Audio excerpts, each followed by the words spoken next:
శ్రీరామనవమి సందర్భంగా సీతారాముల కళ్యాణ మహోత్సవానికి వాసవి వనిత క్లబ్ సూర్యాపేట ఆధ్వర్యంలో కార్యసిద్ధి సీతారామచంద్ర స్వామి దేవాలయంలో ట్రెజరర్ పద్మజ ఇంటి వద్ద నుండి స్వామివారికి పట్టు వస్త్రాలు, తలంబ్రాలు, బియ్యము, పువ్వులు, పండ్లు, పసుపు, కుంకుమలు, మంగళ వాయిద్యాలతో ఊరేగింపుగా తీసుకెళ్లారు.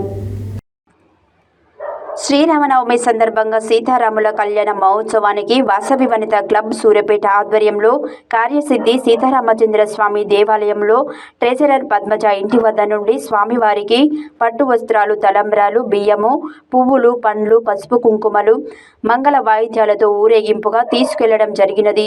ఈ కార్యక్రమంలో వనిత అధ్యక్షురాలు మిట్టపల్లి శ్రీదేవి, సెక్రటరీ పాలవరపు భవాని, ట్రెజరర్ లకుమారపు పద్మజ, చల్లభారతి, గోసేవ district incharge Mittapalli Ramesh, district incharge Julakanti Nagaraju, Sandhya, Pabbathi Padmavathi మరియు వాసవి వనితలు అధిక సంఖ్యలో పాల్గొన్నారు.